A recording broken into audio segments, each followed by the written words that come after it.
May rally nung ginaganap na sa May 7, 2024 doon sa Dumaguete. Ito yung full speech ng ating former President Rodrigo Roa Duterte kasama sina Harry Roque, Glenn Chong at iba pa, at ito din si Attorney Vic Rodriguez. Kaya pakinggan natin ang kaganapan kung ano yung mga sinasabi ng ating dating Pangulo sa kasalukuyang administrasyon ngayon. Kaya wag nating palampasin ang mga batikos at ang tamang paggamit ng konstitusyon sa saligang batas.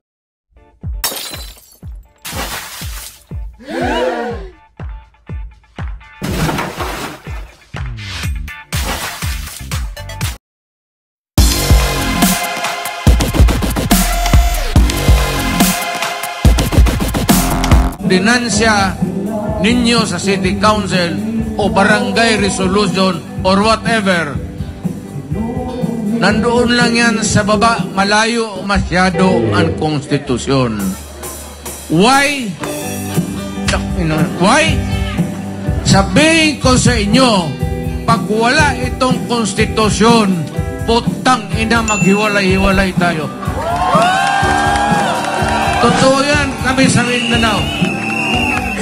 Mayaman man kami doon sa lupa, sa lahat.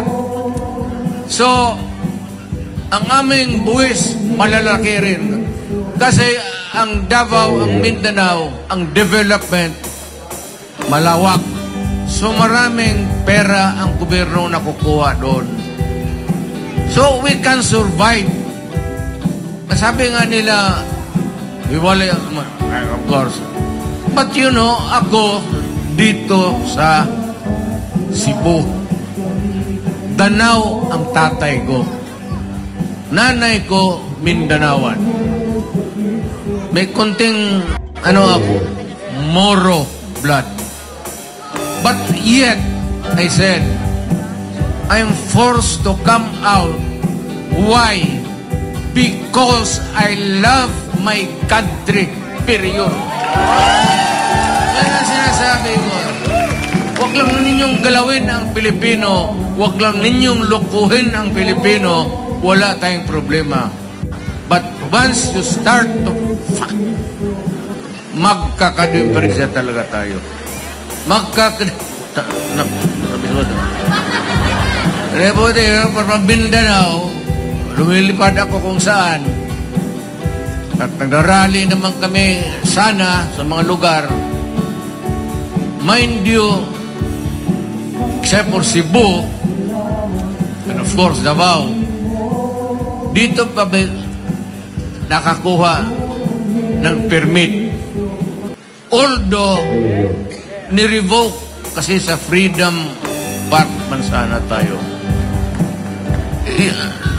Look at the incongruity of it all.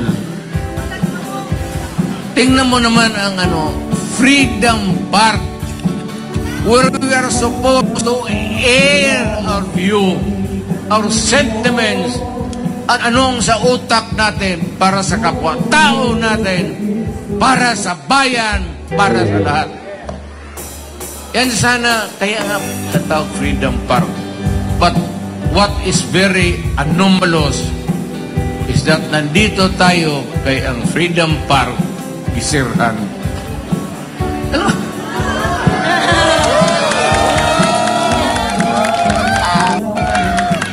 Sa katagal-tagal kong pagkamayor ay never did it. Sinong gustong mag-rally doon? Maranao, Maguindanao, Moro people, Miswari, nasyonalista, liberal, PDP noon election. Gamitin ninyo. Huwag nang permit. Sa Davao, walang permit. Mamili lang kayo doon sa caretaker sa plaza. Anong araw na bakante itong plaza? Magpa-schedule kayo. O sige, amin itong araw na ito. Inyo yan. Inyo yan. Bakit? Ano? Bakit? God damn it, this is a public place. Hindi ito may-ari ng sudan. Hindi ito may-ari ng tao. Ang may-ari nito ang buong Pilipinas. Kailangan ipasok ninyo yan sa utak ninyo. Kaya tayo nagmamahalan dahil isang lahi na magkamukha tayo. Kay Maranao ka, kay Maguindanao ka, galing ka bang hulo, meron man dito, marami man yan silang mga muro. Tingnan mo, kamukha mo. Why? Because Malay. Malay tayo, Malay race. Kaya lang, sa hulo, pumasok yung evangelist ng Islam. Dito naman sa Leyte, pumasok itong Magellan, nakialam sa ating bayan. Ang masakit nito, pumunta sila dito, ayoko namang and they stayed here for 400 years. Utang ina. Gaano katagal yung 400 years? Alipid tayo sa sariling bayan natin ng mga Pandyaka. Pagkatapos ng Espanyol, pumasok ang Amerikano. Anong ginawa nila? Yung lahat ng magagandang kahoy natin sa bukid, lahat ng minerals na nakuha nila, na madali nilang hukayin, kinuha nila. Anong iniwan nila 1945? After the war, hindi man sana tayo kasali sa gera na yun. Ay, hindi yung mga Amerikano eh. Nandyan yung base. Kaya ngayon, kita mo kung saan-saan sila naglalagay ng harap ng China si EDCAP basa. Alam mo, pag nagkagirap, pagputok lahat yan. Alam mo, ang China, basta ganoon lang bright yan. Ang missile na yan nakatutok na sa Pilipinas. Kaya, hindi ako galit sa Amerikano. Ang mga... May anak ako na American citizen. Wala akong tao por tao. Wala akong problema. Ang problema ninyo, Amerika, kayong noong mayayaman at, mighty, may mga armas, pumunta kayo dito sa Asya. Yung maliliit na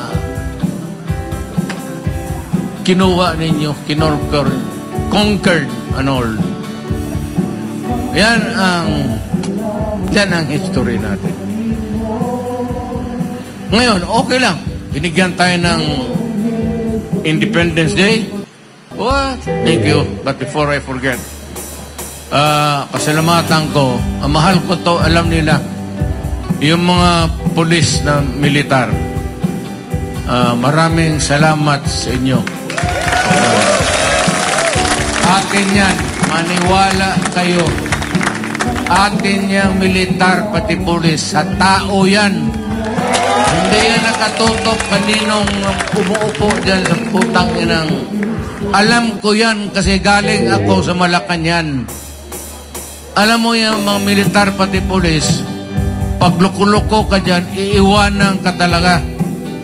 Magkudita yan, loko na. Magka-Pilipino yan. Yang pulis inyo yan, militar inyo yan, huwag kayong matakot. Pag magpunta dito, wala yan. Ang iniisip yan, bayan, pati tao, pagsisilbihan nila. Inyo yan. So, mahalin ninyo ang militar, pati pulis. Mabuhay sila. Kasi kung wala yan, matagal na tayong kinain doon sa South, insurgency, at dito naman, itong komunista. Ngayon, medyo wala na. Sana, mahina na lahat. So, pasalamat tayo sa serbisyo nila. Balik tayo doon sa independence. So, ganun pa man, perfect na sana. But once in a while, maganda na ang takbo, Independent Republic of the Philippines. Every now and then, we have elections. We choose the leaders sa community to run the government. Okay na yan. Pero yung seasonal yan eh. May panahon talaga, Marcos noon attempted to tinker with the Constitution.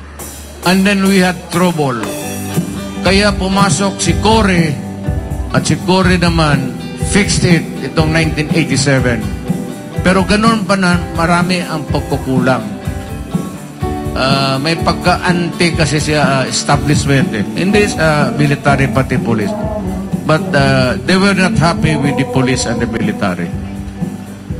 Pero ako isang piskal, prosecutor ako sa korte. Araw-araw ako nandyan sa korte, nagtatrial. Ang daily bread ko is yung people of the Philippines versus yun. Ako ang nagpo-prosecute. Ako ang, kung maaari lang, na ma-secure ko yung conviction para makulong. Kaya yung mga masasamang tao, noon, araw-araw akong nagpapagod. Pero yung komunista, medyo, ako, kasi prinsipyo eh. Hindi naman kaya nito mga kidnapper, hold-upper, man-rape, tapos hold up, kunin yung pera, patayin pa. Ibahin niyo itong komunista. Iba yan. So, prinsipyo lang yan yung away natin. So, wala masyado akong problema niyan. Pero nang mayor ako, nagipag-usap ako sa kanila. As a matter of fact, yung liderato ng NDF, yung politburo mismo, yung mga top leaders, nung presidente ako, niyaya ko yan sila, kumain kami sa Malacañang. Alam ko, ang military, pati police, hindi nasayahan. Nasiyahan. Sa yawa na eh. Wa malipay. Kasi pinapatagalog tayo, hindi naman tayo Tagalog eh. Nasiyahan. Pero sabi ko, kailangan ko gawin yan para makaroon lang naman ng kunting dialogue. At kasi kukula kasi communication, hindi mo matawagan pare. Pwede bang umalis ka na muna dyan sa barangay na yan? Marami ng civilian na dadali eh. Maghanap na lang tayo ng ibang lugar para magpatayan. Yung ganong pakiusap. So, ayun ang filosofiya ko sa gobyerno. Ako nag-retired, ayaw ko na. Sabi ko, ayaw ko na talaga. Dumating ito, bigla na lang ito ngayon, si Marcos. Hindi pa naman, in fairness to him, hindi pa naman nag-uumpisa, pero may plano sila ng chat-chat. Change the Constitution again. Huwag mong pakialaman yung Constitution kasi that is good for 10 to 15 years. Unchanging yan. Kaya lang kinakalkal mo. And every time yung tatay, pati ngayon itong anak, si Ferdinand Jr., gustong baguhin. Alam mo itong Constitution dala ko. Itong putang inang pala itong Constitution na ito. Ilang pages yan. Alam mo gusto nilang pakialaman? Ha? Ang gusto nilang pakialaman.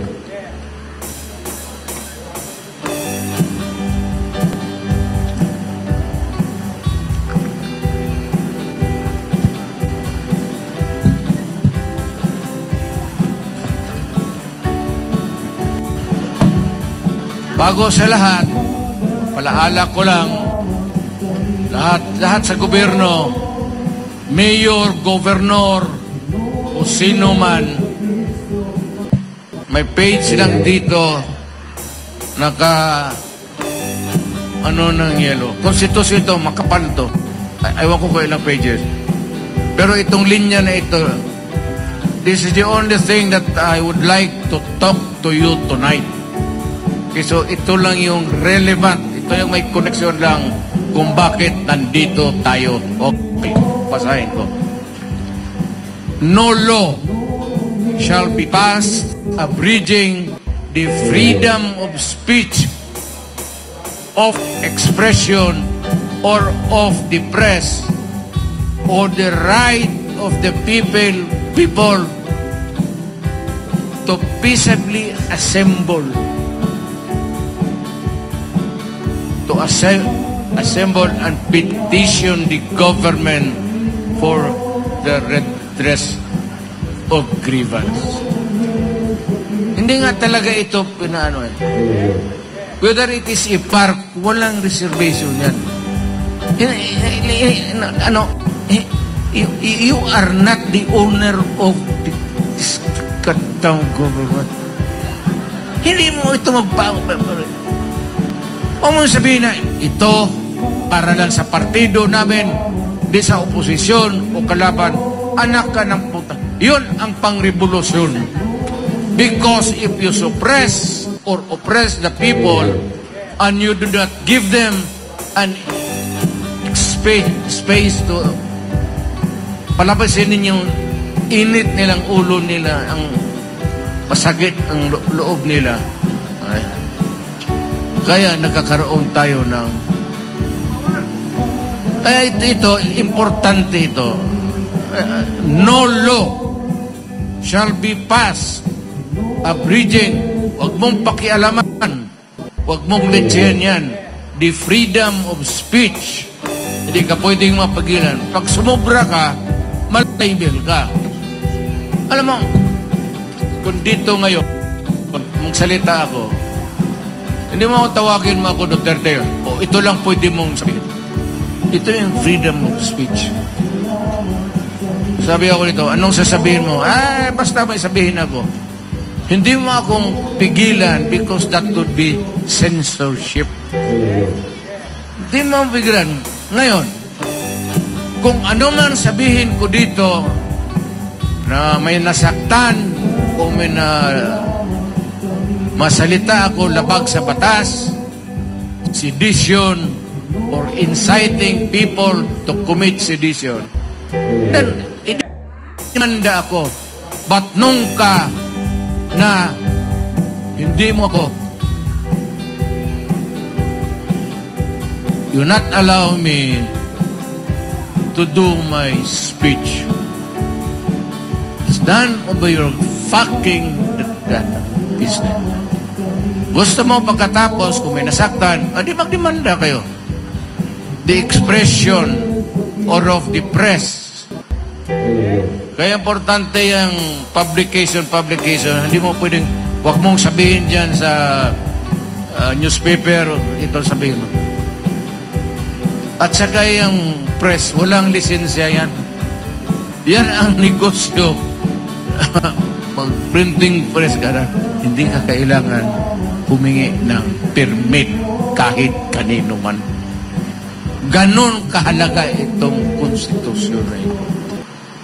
Huwag ninyo itong bitawan. Magkalit-litse na ang buhay, sabihin ninyo, kung hindi tayo pwedeng makaintindihan dito, patayan. Wala tayong problema. Anoon talaga ang buhay. So, ito yan. Ngayon, I'd like to move on to something else. Maliit lang itong storya ko.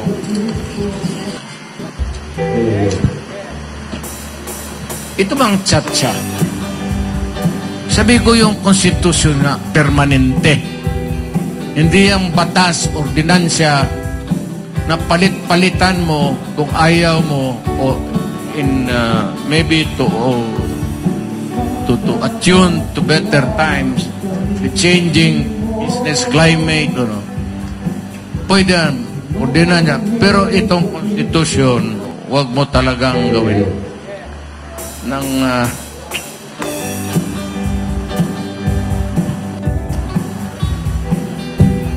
bakit ang chacha? Bakit? Bago lang itong constitution. Why chacha? What's the fucking matter about our... Anong probinsya propo mo? Wala. Perfect itong konstitusyon natin.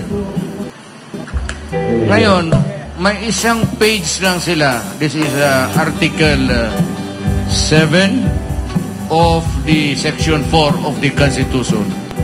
Isang sentence lang yan. Isang phrase lang nga ang gusto nilang tanggalin. Ano yan? The President and the Vice President shall be elected by direct vote of the people for a term of 6 years. Only yan. Which shall begin at noon on the 30th day of June next following the day of the election, and shall end at noon of the same day 6 years thereafter. 6 years. One term, 6 years. The President shall not be, the President shall not be eligible for any re-election. Kaya dito si Marcos, hindi na talaga siya pwede. Kaya gusto niyang baguhin ang konstitusyon. Ito lang po tanginang sentence na to. Para lang makatakbo uli.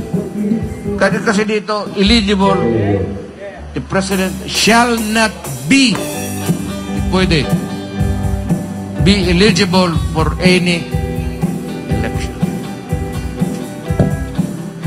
No person who has succeeded as President and served as such for more than 4 years shall be qualified for election of the same office at any time.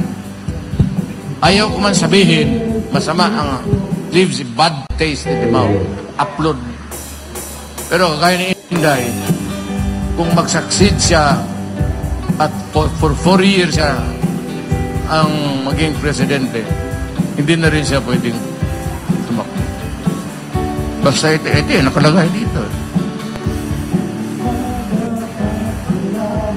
So yan ang problema. Ambisyon. Wala akong problema sana kung walang prohibition. Pero kung tanggalin mo ang prohibition at palitan mo ng bagong konstitusyon, ay putang ina naman. Maawa ka naman sa Pilipino. Ginagawa, every president has done it except me. Yung dumaan ng presidente, gusto talaga kalkalin yung konstitusyon. Gustong baguhin para eligible for another election or re-election. But sino ba ang nagsabi sa iyo magandang lalaki ka na enjoy ang mga taong bayan manood sa iyo for 12 years? Gusto ng tao 6 years lang. Tama yan. Tama yan. Ako for 6 years, bumaba ako. Ngayon, kung ganun lang pala ang ginagawa ng lahat, putang ina, sana ako na ang gumawa noon.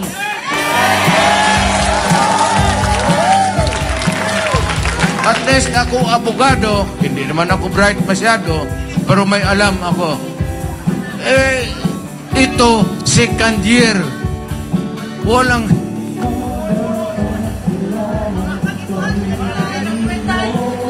ako, inom lang talaga ako.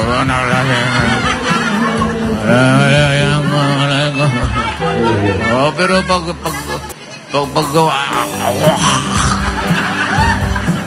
pagsuka niya, pare puta, nasakit ng ulo ko. Ano ba nangyari kagabi? gikumot mo yung babae. Saan? Saan banda? Sa ano? Hindi. Yung kamay, yung braso lang. Braso lang pala yan. Anong problema yan? Yun lang naman ang bisyo namin. Tungga. Meron akong kaibigan dito. O nasa Amerika yun eh. Kalimutan ko yung apelyido. June. Taga rito yun. Taga Dumaguete. Ted Gonzales. Taga rito yun. Mga pinsan ng mga Teves yan.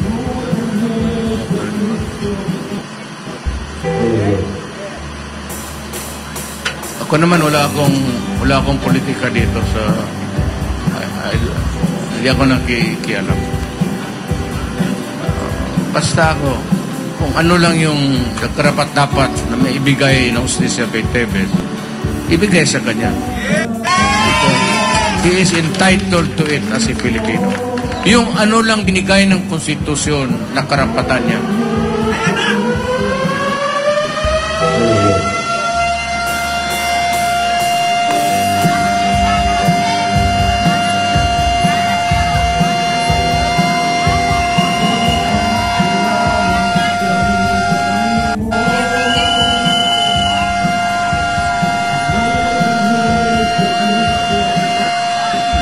Burot pa ng baterya ng buwang. Yun mga ganon. Ewan ko kung sinasadya yan.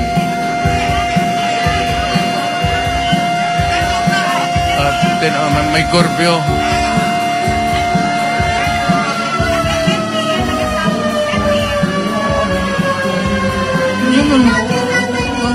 Nga naman 10 p.m. muli na mo? Ano ng pulisa na mga koy buang pundang dia wala na naman kung asa na ita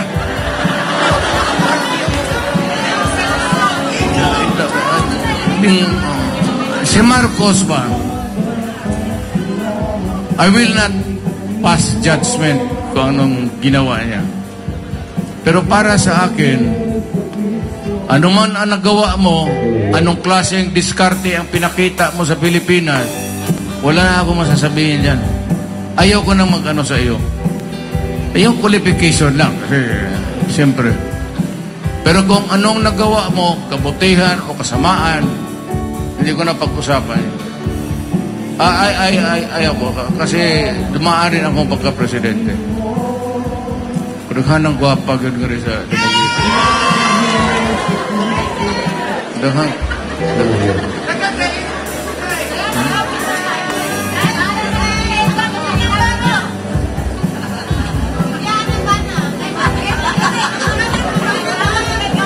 Kung dahon naman kung patyo na ka asawa. Lichibol. Ang kadaot kay duha na. Duha mo yung akong gurguron.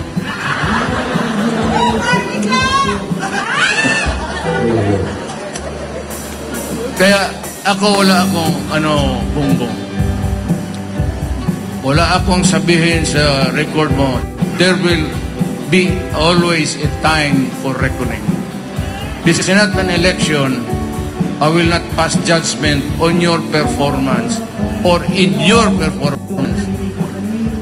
But sabihin ko lang sa iyo, whether you have done good or exceedingly good or exceedingly bad, worse, hindi na ako. Huwag ka nang tumakbo kasi magkagulo lang. Huwag mo nang galawin ang konstitusyon kasi magkagulo talaga tayo. Do not ever believe na ikaw yung exception. Eh di sana kung ganon, ginawa ko na nga. Bakit ako maghintay sa iyo? Isang daan lang tayo, bongbong. Hayaan mo na lang, ayusin mo na lang ang bayan, although baluktot. putang inang. Hayaan mo na. Malis ka na dyan. Tapos mamili tayo ng tagad Western, Visaya, Ilonggo na naman, Baulinte nga. Sino nga, di ba pwede? Baw kahusay na mga Ilonggo, ganda. Pero ako ba sigkid sa... It could be Waray, it could be Ilonggo, or basta Pilipino. At may eleksyon. Wala akong... It could be Yakan, it could be Moro. Bahala na, basta gusto ng Pilipino. Total Pilipino rin yan. At huwag kayong maano dyan sa mga muro-muro na itong mga muro na mga kapatid natin, mga mahusayan. May mga rebelde rin. Kagaya natin, may mga rebelde rin kayo dito sa Western Visayas. Alam mo, dito malakas ang NPA. Alam mo bakit? Because of the conflict sa lupa. Ayun yung saan yung... Hindi naman ako ng ano. Pero sa totoo man, hindi nila ako. Kaibigan ko kasi. Pero kayong may mga asyenda, tubuhan, kagaya ng Central Luzon, mga kuwang ko, pati ito dito, meron talagang insurgency problem. Meron talaga tayong problema. Kaya ako, kung maari lang, bilis-bilisan na ang land reform. Hindi na bale na sabihin mo, ibigay mo yan. Wala namang kapital yan. Maghihirap. Hayaan mo. Let it evolve in the years to come. Baski mahirap siya, ibigyan mo ng pera sa land bank, pahiramin mo ng pera para to cultivate.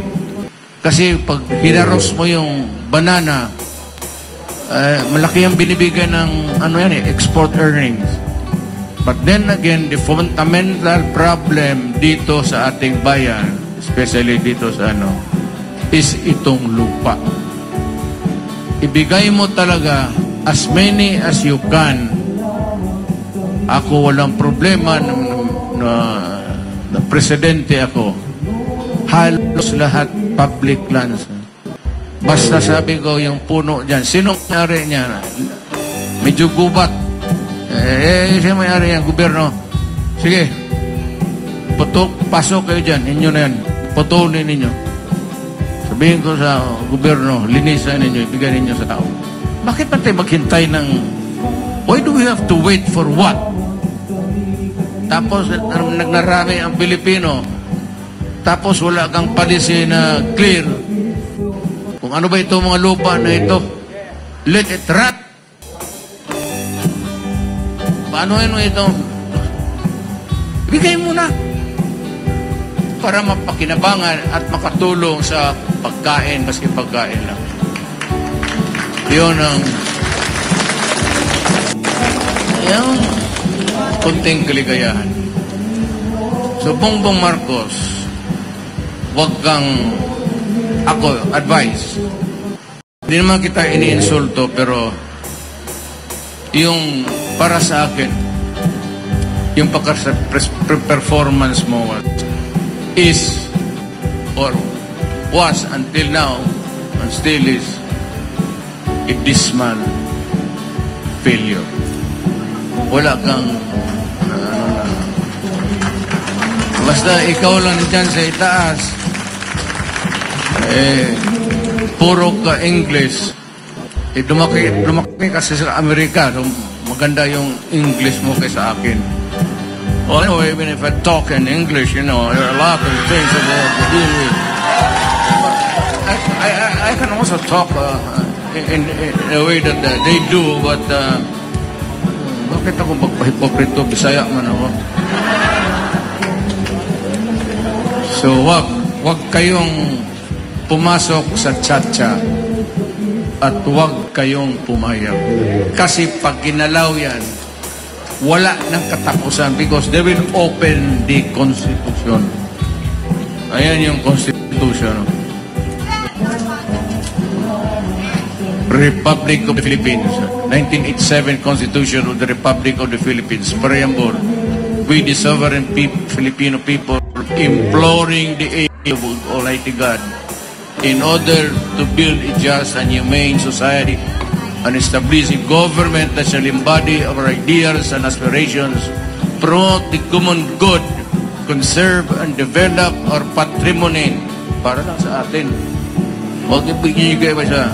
And to secure to ourselves and our posterity sa mga anak natin for future generation the blessings of independence and democracy under the rule of law and a regime of truth, justice, freedom, love, equality, and peace to ordain and promulgate this Constitution. Yan ang basic principle. Ang una dyan is itong Bill of Rights. Itong Bill of Rights, alam mo, ang sunod dyan, sunod na chapter, President, Congress. Sunod na chapter niyan, Presidente. Sunod ang Korte.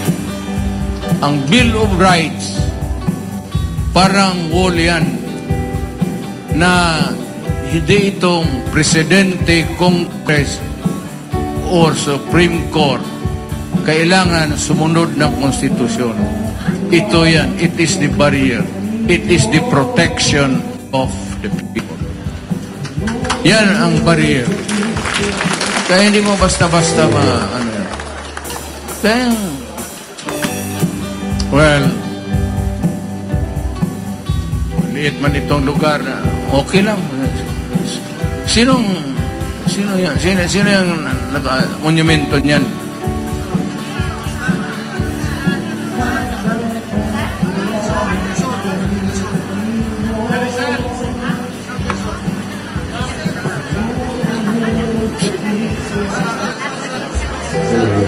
Sino yan?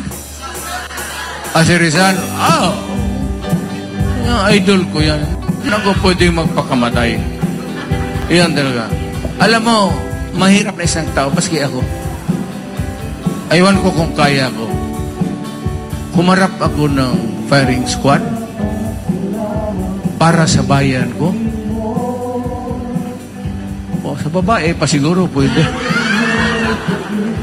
Pero sa bayan ko, tindig ako ng firing squad sa Luneta. But if given a chance, kung sakali may repeat performance for my country, I would do it. I would do it.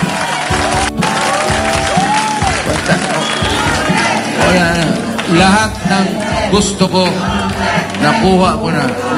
Lahat ng magagandang nakuha ko na lahat. Wala na, matanda na ako. So, pagka ako inabot ng gano'n, anak na puta. Oh, fuck you. Sige, tira.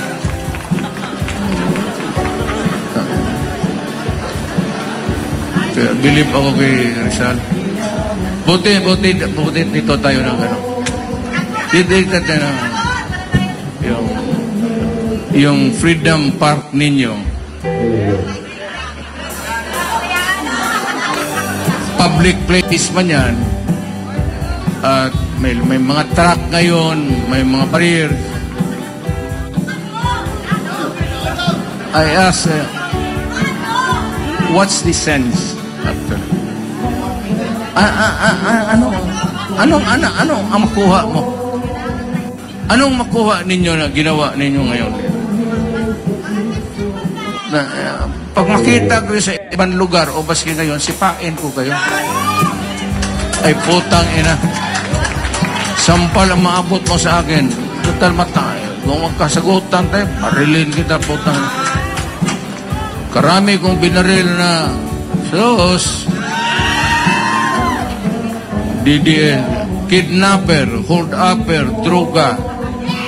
Sinabi ko noong na mayor ako, umalis kayo kasi patayin ko kayong lahat. Ang mga putang ina hindi naniwala di patay lahat. Kaya demandado ako sa International Court of Justice. Sabi ko dyan sa mga puti, hoy mga ungoy, wala akong pakialam sa inyo. Kulungin man ninyo ako, gawain ko, everything, lahat gawain ko para sa bayan. Total, kung magkagago-gago na yung mga, magsirko-sirko na yung mga tao dyan, tumbling-tumbling na, yung mga anak namin naging bangag na, putang ina, nasaan kayo? Nasaan kayo yung panahon na kailangan namin ng tulong? Mayawa kayo. Tapos pupunta kayo dito. Prisuhon, kunin mo. Tangina, tantangan tagag itlog. Bastos yung ginagawa ninyo. Bastos yan ko kayo.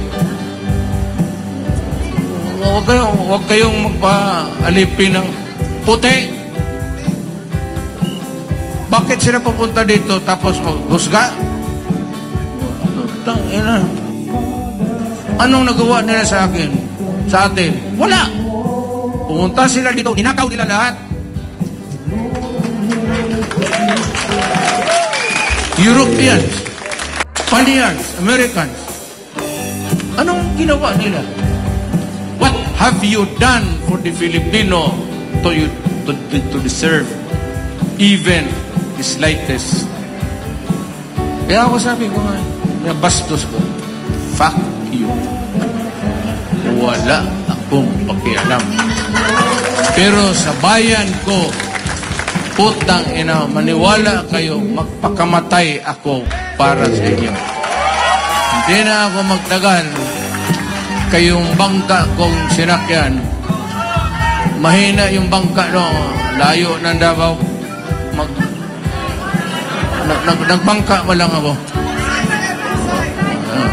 Mahal ba sa akin? O, lagi.